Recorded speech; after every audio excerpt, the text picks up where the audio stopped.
அனைவருக்கும் வணக்கம். ஹலோ மக்களே, எல்லாரும் எப்படி இருக்கீங்க? Happy Sunday. இன்னைக்கு உங்களோட சண்டே எப்படி போய்கிட்டு இருக்கு? எனக்கு சூப்பரா போகுது. ஏன்னா இந்த வாரம் எங்க அம்மா வீட்டுக்கு வந்திருக்காங்க.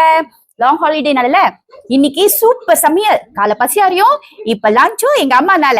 I'm happy kit. எனக்கு இந்த மாதிரி யாராச்சும் சமைச்சு கொடுத்தாங்கன்னா எனக்கு ரொம்ப பிடிக்கும். இது வந்து நான் வச்ச ரசம், நேத்து வச்ச ரசம்.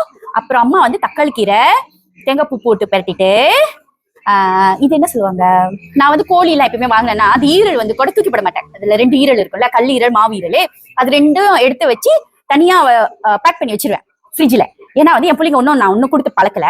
சோ என்னைக்காச்சும் ஒரு நாள் சம்பாலா இல்ல பெரட்டெல்லாம் செஞ்சு சாப்பிடலாம்னு நினைச்சுக்கிட்டே இருந்தேன். எங்க அம்மா வந்து பார்த்துட்டு இன்னைக்கு கோழி காலு ஈரல் எல்லாம் போட்டு பெரட்டி இருக்காங்க. இருங்க, எனக்கு ரசம் பத்தல. பிழையும் போதே தெரியுது எனக்கு ரசம் பத்தல. பண்ணாருங்க, நான் ரசம் ஊத்திக்கிறேன். ஓகே, ரசம் ஊத்திக்கிட்டு வந்தாச்சு.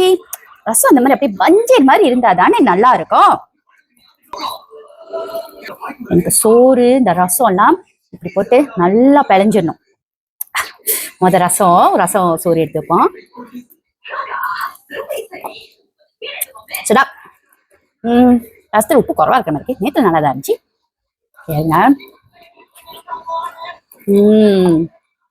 இப்போ நம்ம கோழி பெரட்டல் சாப்பிடுவோம். கோழி பெரட்டல் இல்ல, ஈரல் பெரட்டல்.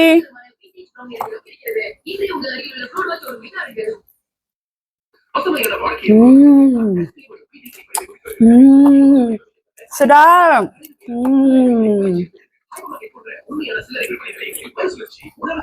சுடா தக்காளி கீரை வச்சு சாப்பிடுவோம் நம்ம.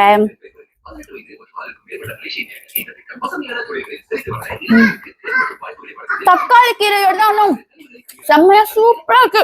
நான் ரொம்ப நாள் ஆச்சு தக்காளி கீரை சாப்பிட்டு. ஏன்னா என் பசங்களுக்கு எல்லாம் நான் ஒன்னும் பழக்கல. ஸ்லோலி பழக்கம். இந்த மாதிரி காய்கறி சாப்பாடு எல்லாம் மத்ததுல சாப்பிடுவாங்கல்ல. சோ எங்க அம்மா வந்தனால நான் தக்காளி கீரை வாங்கிட்டு வந்தேன். அவங்களே பேட்டு வச்சுட்டாங்க எனக்கு. எனக்கு ஈரல் ரொம்ப பிடிக்கும். அதுவும் அந்த கல் ஈரல் வச்சு இந்த மாதிரி பெரட்டுனாங்கன்னா எங்க அம்மா சூப்பரா பெட்டுவாங்க. அது நல்லா போட்டு வேக வைப்பாங்க, நல்லா வெந்துரும். ஆனா ஒண்ணு பிடிக்காது, இந்த மாவீரல். ஆனா நான் ஃபோர்ஸ் பண்ணி சாப்பிட்டுதான் ஆகணும். ஏன்னா என் உடம்புல ரத்தம் குறைவா இருக்கா. ரத்தம் குறைவா இருந்தா கிளினிக்ல ஹாஸ்பிட்டல் எல்லாத்துலயும் சொல்றது இந்த இது சாப்பிட சொல்லி. ஆனா எங்க அம்மா பெட்டா ருசியா இருக்கும்.